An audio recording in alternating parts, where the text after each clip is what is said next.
C'est entre Genève et Lausanne, au bord du lac Léman, au cœur d'une région qu'on appelle la Côte. Incroyable, la vue sur le lac, le Mont Blanc, les vignes, le jet d'eau, on voit Genève, Lausanne, c'est incroyable. On peut trouver tout près toutes sortes de choses. L'aéroport qui est à 20 minutes, des écoles, des petites villes, des golfs, des centres sportifs, des institutions internationales. Tout est très proche, 20 minutes de voiture d'ici.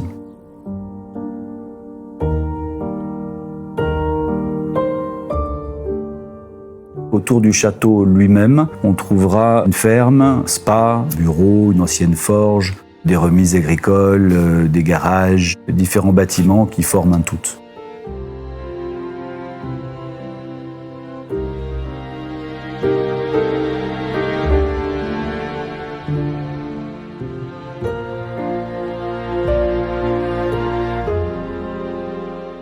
L'histoire est assez longue. Le château a été vraisemblablement bâti au XIIe siècle.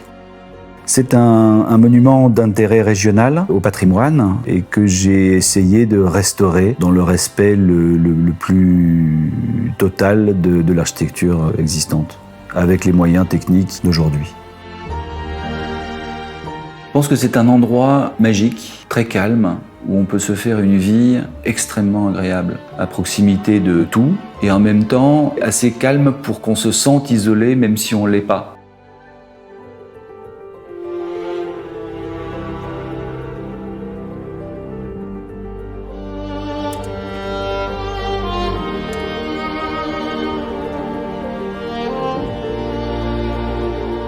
Vaste, on peut faire des réceptions pour 60 personnes assises, des cocktails pour une centaine de personnes, utiliser le spa, on a des chambres d'hôtes. Donc on peut autant y vivre de manière privée, de manière très agréable, que d'une manière, je dirais, plus officielle et pouvoir accueillir pas mal de gens. C'est un lieu de vie à taille humaine, parce qu'on peut dîner là à 6 personnes et on n'a pas l'impression d'être dans un endroit qui est trop grand ou trop vaste. C'est vraiment une maison à taille humaine.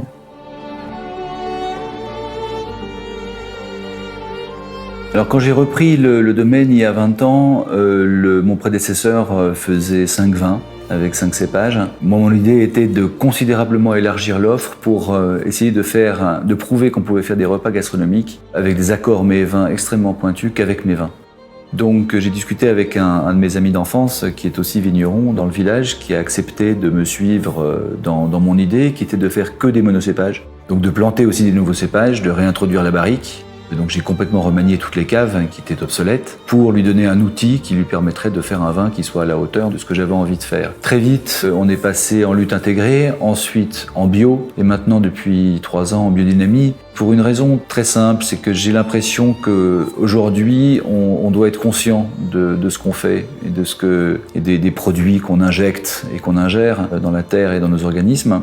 Donc ça me tient à cœur, c'est sûr. C'est aussi le fait que moins on met de produits chimiques et de trucs bizarres dans le vin, plus c'est difficile. Donc on est obligé d'avoir un vin de très grande qualité parce qu'on peut finalement plus rien faire. Une fois qu'il est fait, on ne peut pas le corriger, c'est comme ça.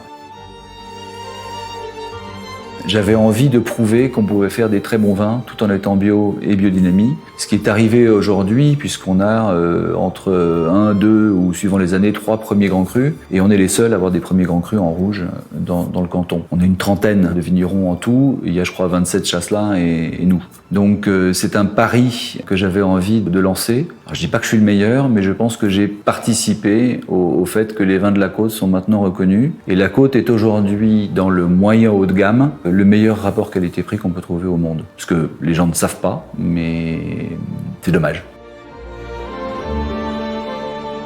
Toute cette aventure, je dirais particulièrement en ce qui me concerne, les rencontres absolument extraordinaires que j'ai pu faire depuis 20 ans, en travaillant avec des gens qui sont tous des passionnés, autant que du domaine de l'architecture ou de la construction, c'est-à-dire des maçons, des peintres, des charpentiers, des menuisiers, des serruriers, des électriciens, des plombiers, que des chefs qui sont aussi des gens absolument passionnés, des gens qui sont du monde du vin, qui sont tous des gens passionnés et qui sont absolument formidables. Et c'est des tas de rencontres rencontres que j'aurais jamais pu faire sans ça, sans compter celles des gens qui sont venus lors d'événements et que j'ai pu rencontrer et qui ont toujours été d'une gentillesse et d'une richesse absolument incroyable. Donc c'est un endroit qui m'a permis de faire des rencontres et je pense que comme tous les métiers du monde, finalement, c'est pour ça qu'on travaille, c'est pour faire des rencontres.